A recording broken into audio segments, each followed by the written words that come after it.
दिया है और अब ये माइनिंग करके दोबारा से समाइला में आ जाते हैं और कर्ट ने जो रास्ता बनाया होता है वो समाइला को लॉर्ड टाउन से जोड़ता है और कर्ट यहाँ पर खड़ा हुआ ये सारी बातें सोच रहा होता है, लेकिन तभी अचानक बैंडाना यहाँ पर आ जाती है और कर्ट उसे देखकर ही पूछता है कि तुम यहाँ पर क्या कर रही हो, और वो ये बताती है कि मैं यहाँ पर इसलिए आई हूँ क्योंकि फ्लेमिंग ड्रैगन फैन पार्टी खत्म हो चुकी है और पास्ट में उनके साथ न जाने क्या क्या हुआ है। और फिर हमें एक फ्लैशबैक दिखाया जाता है जहाँ पर गोलनोवा ने बैंडाना को ये ऑर्डर दिया होता है कि वो कर्ट को पकड़कर यहाँ पर किसी भी कीमत पर लेकर आए। अगर वो आने से मना करता है तो ये उसे जान से मार भी सकती है। और तभी हमारे सामने ये बात रिवील होती है कि बैंडाना ने ही गोलनोवा को फंसाया होता है और अब सारे के सारे रॉयल गार्ड्स उसका पीछा कर रहे होते हैं ताकि वो उसे पकड़ सके।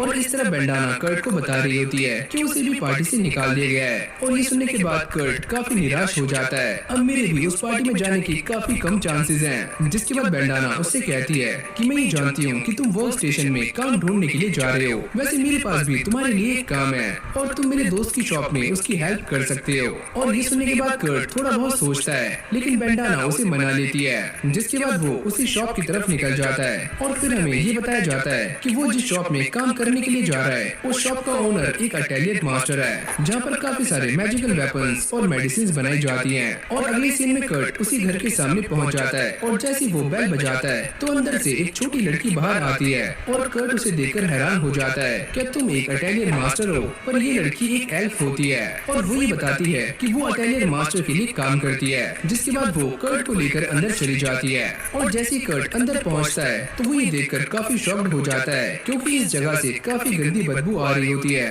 और ये एल्फ बताती है कि वो साफ सफाई में बिल्कुल भी अच्छी नहीं है, क्या तुम मेरी हेल्प कर सकते हो इस जगह को साफ करने में। और तभी अचानक उसे अटेलियर मास्टर की आवाज आती है। जिसके बाद मिशेल वहाँ पर चली जाती है और 30 मिनट के बाद वो सारी की सारी सफाई को पूरा कर लेता है। और अब वो मिशेल को ढूंढते ढूंढते एक कमरे में पहुंच जाता है जहाँ पर एक लड़की कपड़े बदल रही होती है। अरे ओए, तुम यहाँ पर क्या कर रहे हो? वैसे मैं तो यहाँ पर मिशेल को ढूंढने के लिए आया था। और तभी कर्ट की नजर इसके पेट पर जाती है जहाँ पर एक मार्क बना हुआ होता है और ये लड़की बताती है कि ये एक कर्स मार्क है जो कि मुझे किसी ने दिया था। और जैसे कर्ट इसको पास से देखता है तो वो ही समझ जाता है कि ये निशान काफी खतरनाक है, इससे तो इसकी बॉडी अंदर ही अंदर मर रही है। और फिर अगली सीन में हमें यूरी को दिखाया जाता है जो कि ये सारा सामान बेचने के लिए मिमिको के पास आती है और वो ये बताती है कि तुम्हें इस सारे सामान के बदले में 50,000 गोल्ड कॉइंस मिलने वाले हैं। और तभी यूरी उससे पूछती है कि अगर कर्ट के बारे में किसी को पता चल गया तो ये लोग उसके साथ क्या करेंगे। और मिमिको ये बताती है कि शायद से ये सारे लोग उसके ऊपर एक्सपेरिमेंट्स कर सकते हैं या फिर उसे जान से मार भी सकते हैं। और इस सारा कुछ सुनने के बाद यूरी डिसाइड करती है कि वो कर्ट को एक अटेलियर मास्टर बनाने वाली है